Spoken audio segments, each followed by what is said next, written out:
იცით, ეხლა ალიევი, როგორც მე გავიგე, ნოტაზე აგზავნის საქართველოს საგარეო საქმეთა სამინისტროში, მოგეხსენება დავით გარეჯის საკითხი ეს ჩვენი წამოწეულია იმ წუთებიდან, როცა ჯარები შემოიყვანა ივანიშვილმა, შემოაყვანა გაყიდა გარეჯი და წინ მოუძღოდნენ ჩვენი მესაზღვრეები, იქ ვიყავი და ხელდახელ ვებრძოდი აი ამ პროცესს და სროლითაც მემუქრებოდნენ დაბლიდან, ხო?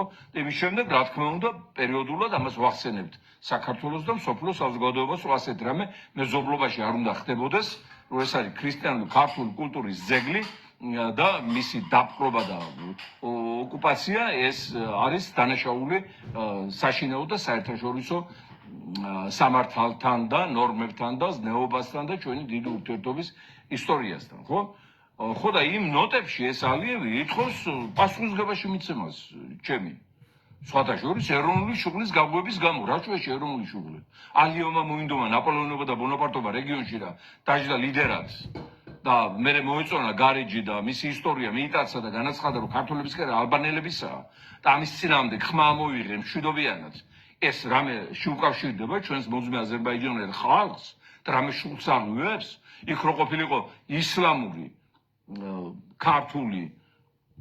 ქართველი მუსულმანებიც არიან, თუმცა კარგად ამყოფოს ქართველები ესენიც და საქართველოს მოქალაქე მუსლიმებიც არიან. ჩვენები ესენ. მუსლიმური ძეგლი რო ყოფილიყო, იგივეს ვიზავდი. ბუდისტური რო ყოფილიყო, იგივეს ვიზავდი, რომ ვიღაცას დაეპყრო და ჯარი შემოიყვანა. ხო და